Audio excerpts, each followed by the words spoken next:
nurseries and garden centers in Oregon and Washington are still open as essential businesses because they can provide you with vegetable starts and fruit plants. But a lot of them have started new services and have new procedures to follow. Here are some of the services that your local garden center may offer. If you would like to order online, a lot of garden centers are taking orders through email or by the phone. Check out your local nursery's website or Facebook page to see what they have to offer right now. A lot of them are posting pictures of plants that are available.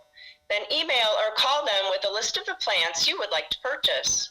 For most of them, you can even pay by credit card over the phone. Don't forget to order extra soil or other garden products at the same time as you make your plant purchase. This will eliminate extra trips.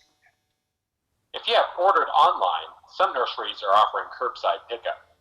Just call them when you arrive at the nursery and they'll bring the plants out to you. Other nurseries are offering free delivery in a limited area, though some orders may need to make a minimum purchase to qualify. Please be patient. If you are headed to your favorite garden center, be aware that policies have changed there too. Social distancing rules are being strictly enforced. Some nurseries may ask you to leave if you are not following these guidelines. Always follow the instructions of nursery staff. Some places have limited hours or special considerations. Check their website.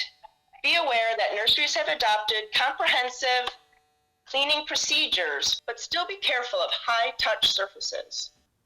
The main thing is that we want you to be safe and healthy as you garden this spring.